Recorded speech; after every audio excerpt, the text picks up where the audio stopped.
বছর পর প্রশ্ন করছি, কেন একটা নতুন ফ্লাইওভার আমাদের এই হাওড়া শহরে হলো না?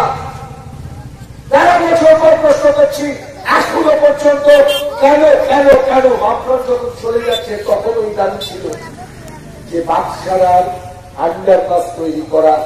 আজকে গিয়ে 2024 সালেও কেন কেন্দ্রের সঙ্গে লড়াই করে আন্ডারপাস বা ওভারব্রিজ করানো গেল না?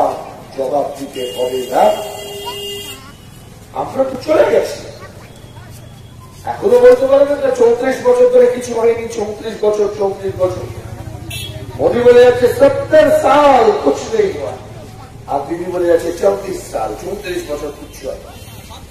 আরে 34 বছর কিছু হয়নি, 34 বছর কিছু না হলে যে রাস্তা দিয়ে যাচ্ছে এই রাস্তা তৈরি হয়েছিল।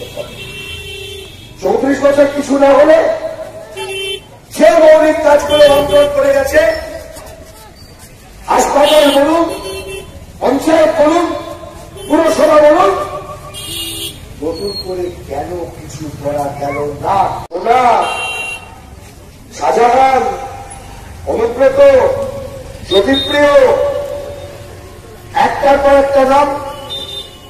আসলে সেই পাচার পাচার, দেশের সম্পদ বিদেশে পাচার, ওখানে বিজেপি করে, এখানে টিএমসি করে।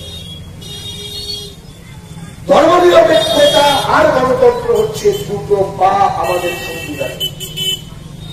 গুজরাটে ওরা ধর্মনিরপেক্ষতাকে খতম করার জন্য ল্যাবরেটরি খুলেছিল,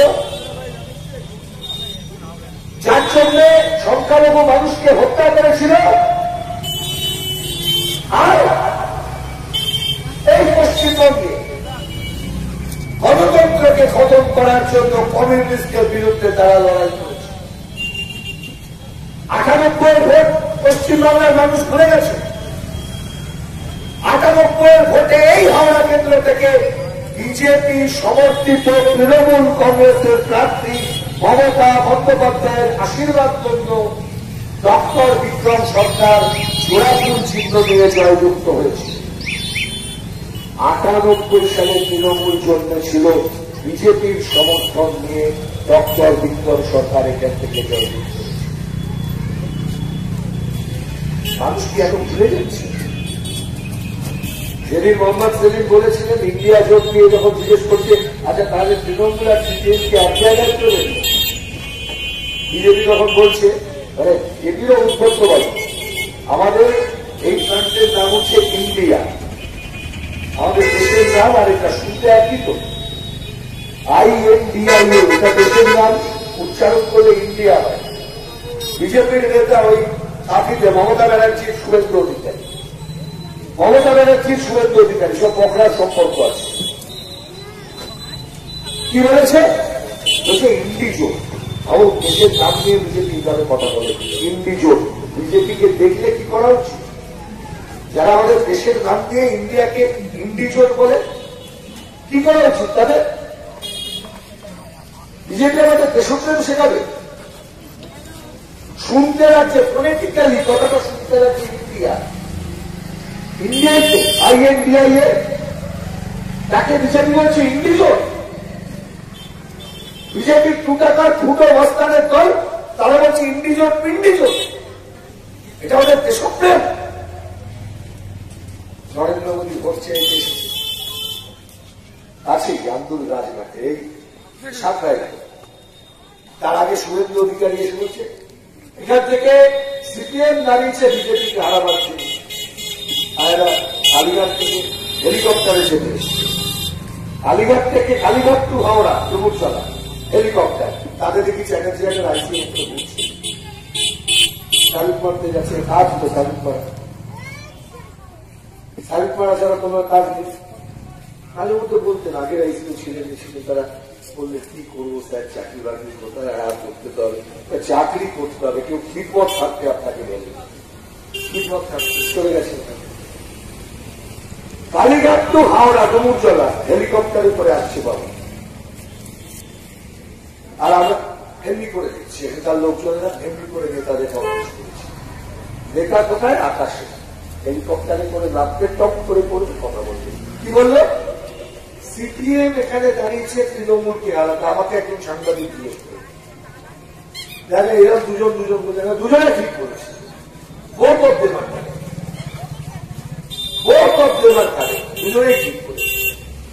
আর বিজেপিকেও হারাচ্ছে তৃণমূল জন্য, দুজনকে হারাবার জন্য এসেছি। যেখানে পারবো ওদের দুজনে আমরা বলছি no vote to BJP and also no vote to TMC। BJP এবং টিএমসি আরএসএস এর দুটো শাখা এই বাংলার জন্য। কেউ জিজ্ঞেস করছিল আরএসএস এর বঙ্গীয় শাখার নাম কি?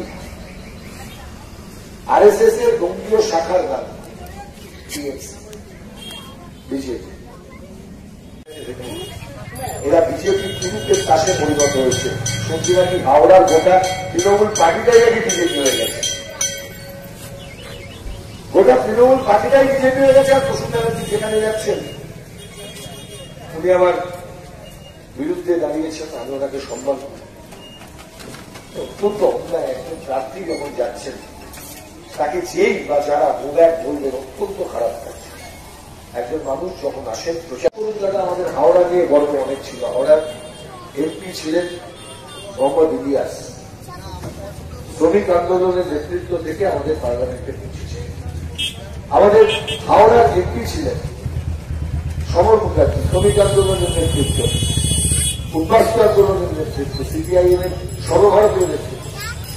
আমাদের হাওড়ার এমপি ছিলেন প্রিয়রঞ্জন দাশমুখী, সমর মুখার্জির মতন প্রার্থীকে পরাস্ত করেছিলেন, পায়ে হেঁটে এই হাওড়া কেন্দ্র ঘুরে পরাস্ত করেছিলেন।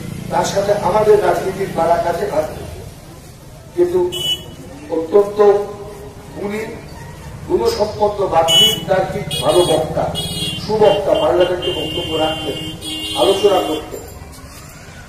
হাওড়া মন্ত্রী ছিলেন স্বদেশ চক্রবর্তী, সুশান্ত চক্রবর্তী।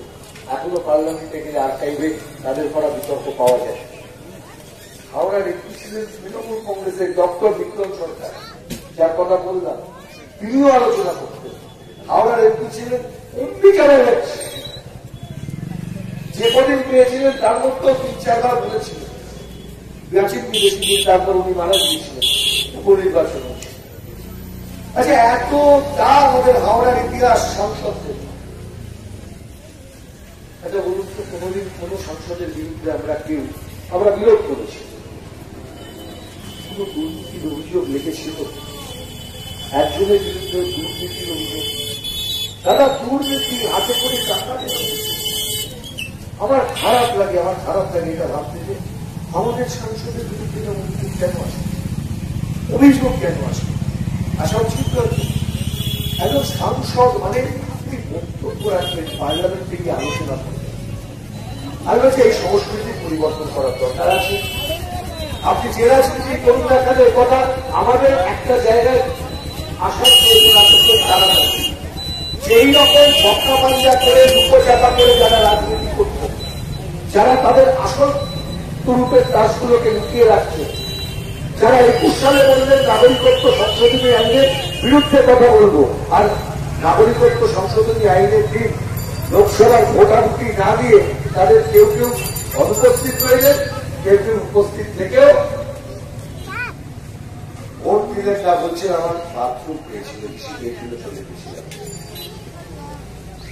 তাহলে এটা দাদা নয়, রাস্তা তৈরি পরিষ্কারের ভোট। এই ভোটটা দেশের লোকসভার ভোট। এই ভোটটায় যারা জিতবেন তারা দেশের আইন তৈরি করবে। তাই আইন তৈরি করতে গেলে আইন নিয়ে আলোচনা করতে হয়। আলোচনা করতে গেলে সময় দিতে হয়, সময়টা পার্লামেন্টে দিতে হয়। পার্লামেন্টে দিতে গেলে পার্লামেন্টের লাইব্রেরিতে দিতে হয়। এমপি মানে ঘুরে বেড়ানো নয়। এমপি মানে তাকে আগের দিন রাত্রিবেলা খেটে লেখাপড়া করে সময় মতন নোটিশ অফ মোশন এনে পরের দিন পার্লামেন্টে গিয়ে আলোচনায় অংশ নিতে হয়। এত বড় আইনটাকে 10 মিনিট 5 মিনিটের মধ্যে বলবার মতন 4-5টা কঠিন কঠিন শব্দকে দিয়ে সহজ ভাষায় একটা বক্তৃতা তৈরি করতে হয়, মানে এসি তৈরি করতে হয়। আমরা এই করতাম একটা 100 পাতাকে 10 লাইনে পড়া, এই কাজ তাদের করতে হয়, তবে একটা বক্তৃতা তৈরি হয়। এমপি মানে যদি কেউ ভাবেন আমি ঘুরে বেড়াবো, ফুটানি করবো, তাহলে আপনি তো এমপি হওয়ার যোগ্য নন স্যার। ম্যাডাম, যাই করতে